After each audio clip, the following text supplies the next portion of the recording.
Good morning, everybody. Can you hear me?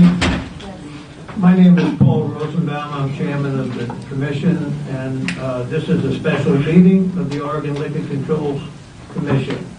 Before we get started, I want to make just a couple of comments. I received an email from the governor yesterday, and she said, "Thank you for your work on the commission."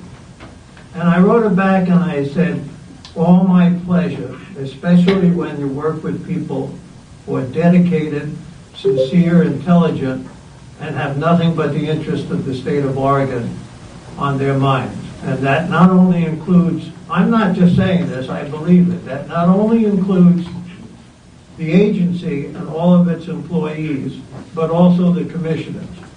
And I have been very, very pleased working with these commissioners. They're very, very dedicated. One thing I want to tell you is that we went around the state of Oregon all summer long, and we met lots of people from all over the state.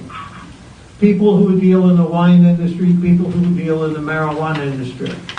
We told them in every single meeting, we're here to help you.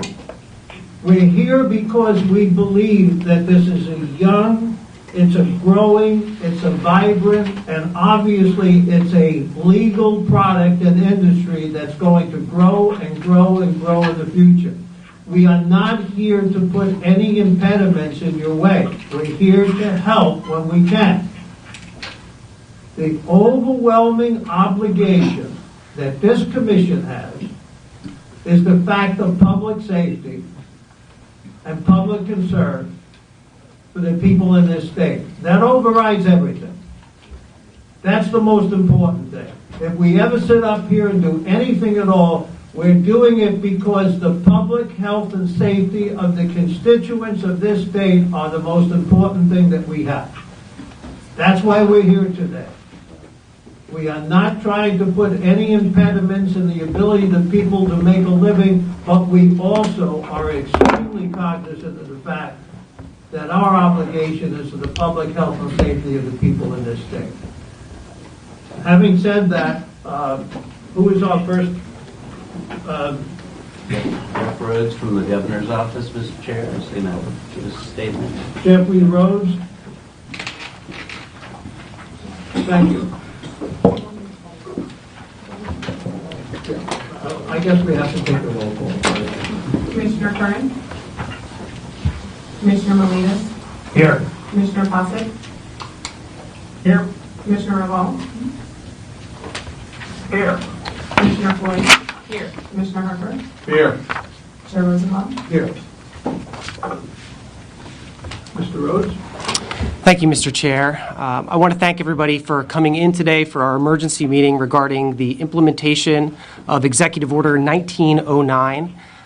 For the record, my name is Jeff Rhodes. I am Governor Brown's Senior Policy Advisor for OLCC, gaming, and the opioid epidemic. I want to acknowledge that this hasn't been an easy policy conversation for us. We're, of course, dealing with an emerging national epidemic with a growing number of cases.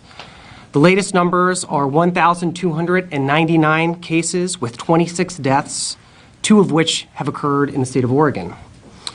This is occurring across 49 states. And as our state epidemiologist has said, these numbers will continue to grow not only in Oregon but nationwide. Indeed, every new day seems to bring increased numbers. Governor Brown's executive order consists of a number of component parts, which includes a ban on flavored vaping products, and that includes nicotine and cannabis products, importantly, as well as a rolling examination of identified causes as we learn more from experts.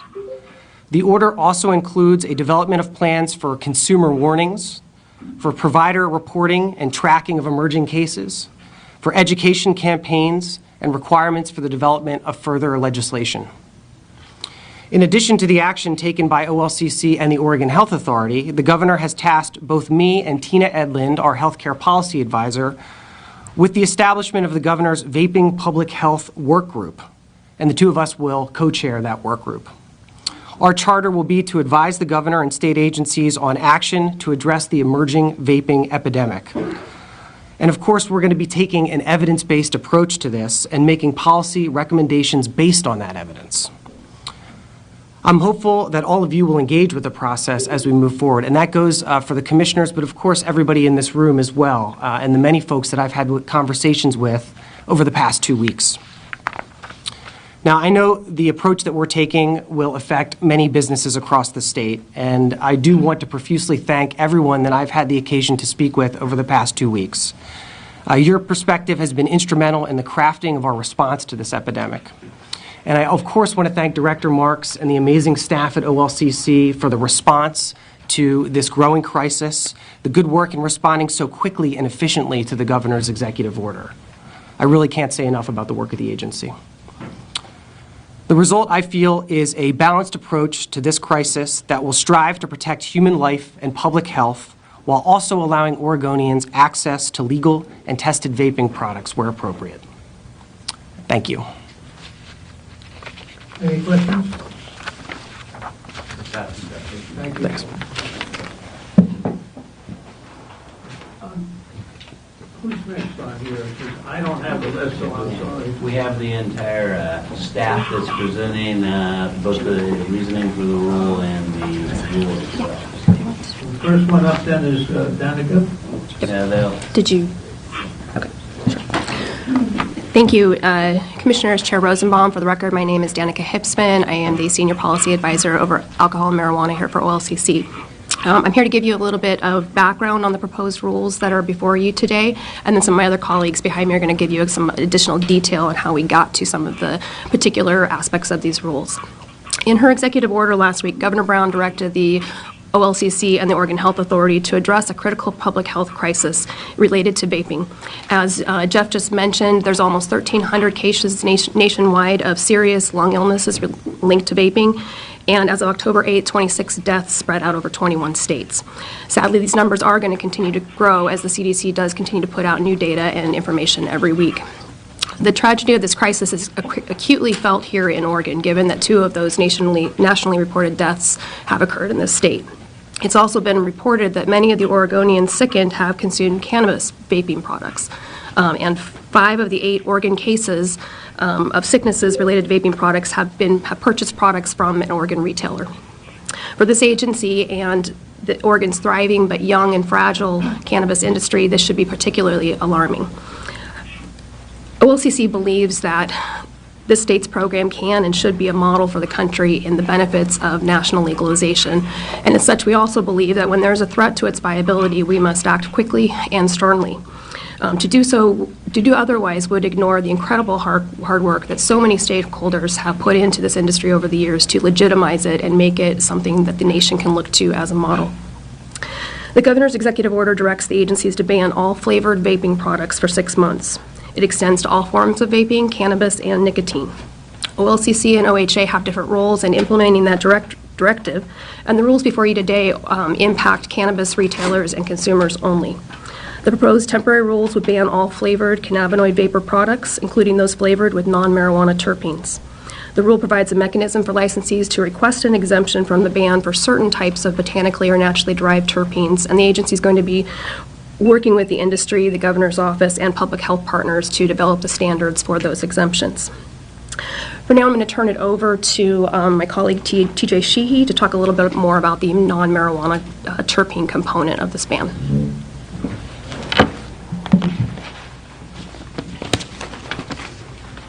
Good morning, Commissioners. Good morning. For the record, I'm TJ Sheehy, Manager of the Marijuana Technical Unit.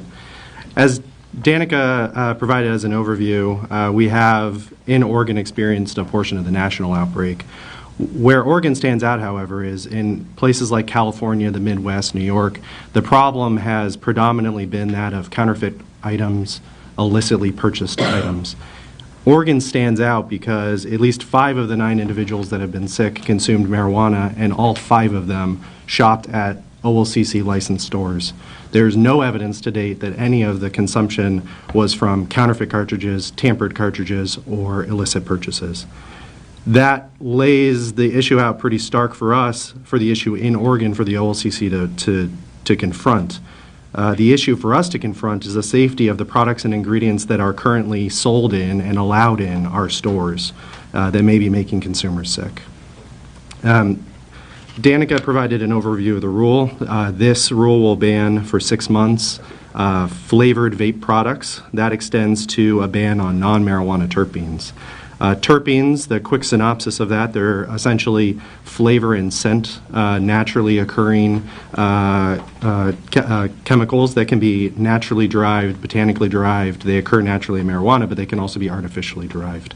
Our rule will only allow marijuana-derived terpenes to be in vape products, and specifically only marijuana-derived terpenes that are created within our licensed system because marijuana terpenes are marijuana items and must stay in our closed-loop system. The rationale for this rule extending to a ban on non-marijuana terpenes is fourfold. One is the safety of the ingredients themselves. There are terpene manufacturers that have safety sheets that say things like, do not vaporize. This product has not been evaluated for safe use in vaping. The sole responsibility is the individuals purchasing the product to assess its safety. Quite frankly, there is no proven safety of these products at all, and in some cases they specifically say do not vaporize them, which is the use of these products. In the last couple weeks, many people have raised issues that this is too broad of a net, saying that generally regarded as safe standards include some of these ingredients. Specifically, however, GRAS is specific to safety of ingestion of these products and components. There is no proven safety of inhalation via vaporization, which is very different and creates different chemical reactions when inhaling these. The second reason for the extension to non-marijuana terpenes is that the manufacturers of these products are unlicensed and unregulated. They're not licensed by us, they're not regulated by us, they are not licensed or regulated by anyone else. By definition, these non-marijuana terpenes are created outside the OLCC system and sold into it. No one regulates the manufacture of them. There are some general accreditation standards that exist, like GMP and ISO standards, but those standards are about process. They are not about the ingredients or the inputs or the safety of those things. The third reason is that these are completely unknown black boxes in terms of their contents, even by the licensees who purchase these and use them in their products, let alone the consumers who are consuming them. Non-marijuana terpene mixes, the purchasers of those have to take on faith from the manufacturer that they are what they say they are.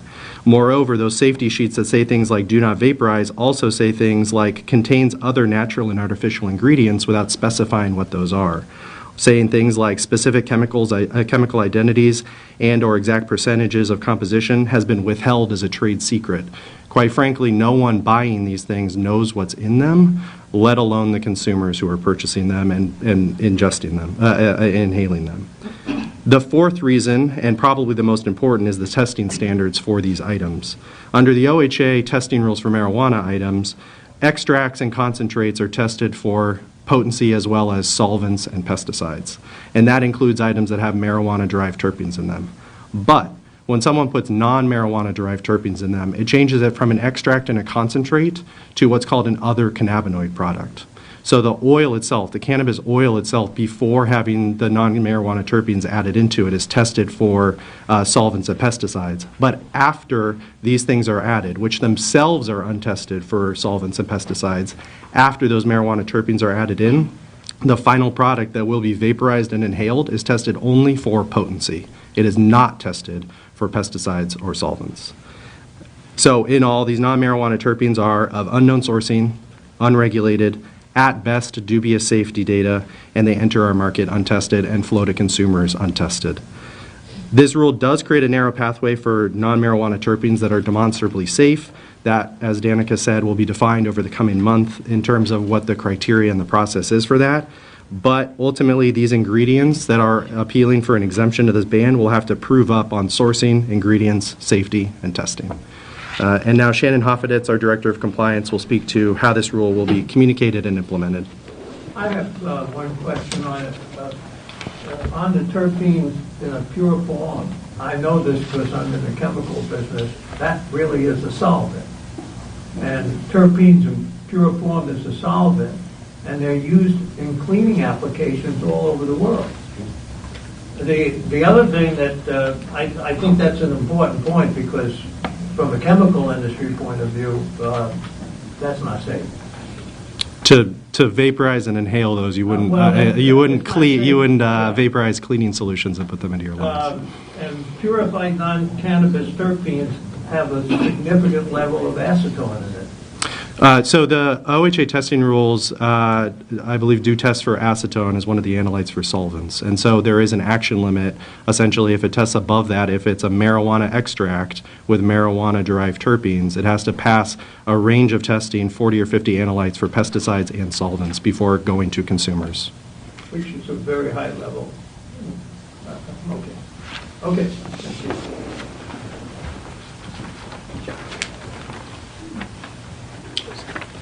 Good morning. Good morning. Chair Rosenbaum, Commissioners. For the record, my name is Shannon Hoffeditz. I'm the Director of Compliance. In order to implement these emergency rules, the Compliance Division plans to start making calls to all retailer and processor licensees starting tomorrow morning and continuing until the list is complete. During the calls, we'll be notifying the licensees that the emergency rules went into effect and that effective October 15th, 2019, they will need to remove all flavored cannabinoid vapor products from their sales inventory. We will also be sending out a compliance bulletin that provides the general overview of the rule, as well as the specific rule information. Also contained within the compliance bulletin will be frequently asked questions and specific instructions to the licensees regarding what to do with the product they have on hand that meets the ban criteria. On October 15th, 2019, after all the calls are placed and the rules are in effect, inspectors will conduct checks of the recreational marijuana licensees to confirm compliance. The marijuana call center that handles many of these calls will be staffed on Monday to handle the inquiries that come in regarding general questions on the ban. The specific packaging and labeling questions will be routed to the marijuana packaging and labeling program. And with that, my coworker Anthony Gelkowski will be discussing the packaging and labeling portion of this.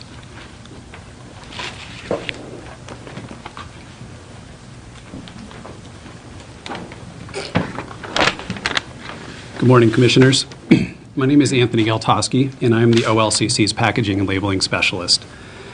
I'm here to discuss how licensees and the general public can use labeling to determine whether a product is subject to the ban and what they can do if they have questions about specific items. The labeling requirements for products subject to the ban are very distinct. Right on the very front of the label is the product identity, and that product identity makes it very clear that there is substances in the product other than marijuana. Common examples include marijuana extract with non-marijuana derived terpenes, flavored marijuana extracts such as berry or grape. These types of products must also have an ingredient list. Ingredients that would indicate the item is subject to the ban are non-marijuana terpenes, artificial, and natural flavors. These labeling elements should make it very clear what products are subject to the ban. However, if licensees and consumers have problems or questions about these particular products, they can reach out and contact the OLCC's packaging and labeling program at marijuana.packaging@oregon.gov, and we will be devoting extra resources to answer these questions. Thank you. Turn it over to Kelly Rout.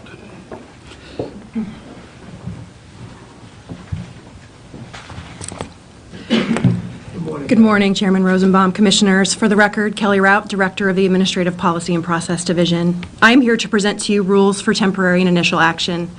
Commission staff are proposing to adopt a new rule and amend an existing rule to implement Executive Order 1909, issued on October 4th, 2019, by Governor Brown.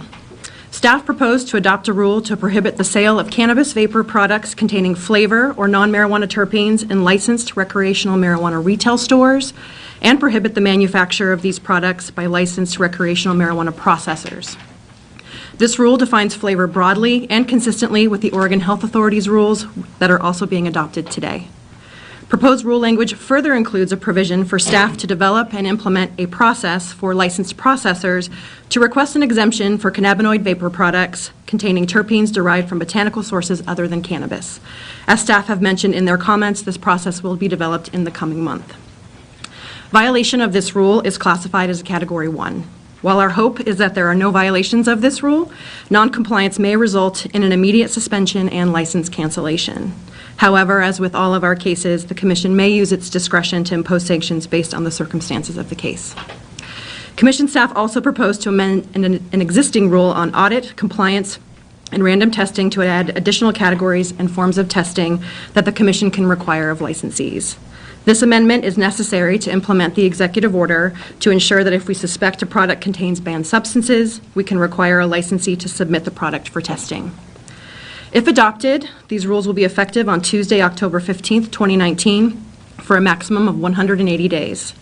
With that, I'm happy to answer any further questions. Otherwise, I present these rules to you for your adoption. Any questions? Within that 180 days, will we be convening any work groups, hearings, things like that from the industry? Chair Rosenbaum, Commissioner Miletus, I believe that there is a work group that will be established that Steve will be participating on. As far as Commission staff, I think that's still yet to be determined. Since this will come back to us, I'd like to make a suggestion for consideration, and that is if any exemptions come are in front of you, there should be some language that those exemptions specifically has to come before this commission for approval. Thank you, Chair Rosenbaum. So for clarification, you're saying coming back to you for potential permanent rulemaking? Absolutely. Great. Thank you. Steve, do you want to say anything at this point? Well, no, I think we're set on the rule. Maybe after you take action on the rule, I'll have something to say at that point, but I think it's appropriate for you to do your consideration and take action. Okay. Sure. Commissioner Hopper.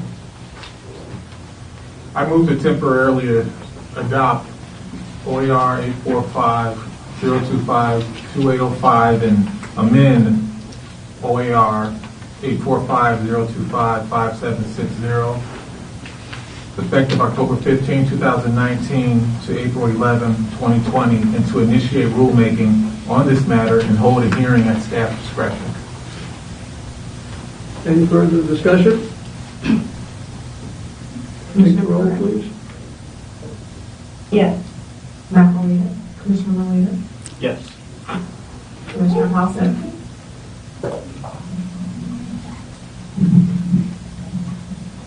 Commissioner Fawcett? Yes. Commissioner Revolve? Yes. Commissioner Floyd? Yes. Commissioner Harper? Yes. Chair Rosenbaum? Yes. Thank you. With that, any further comments? No? Meeting adjourned. And thank you, the audience, for coming. We appreciate it. Thank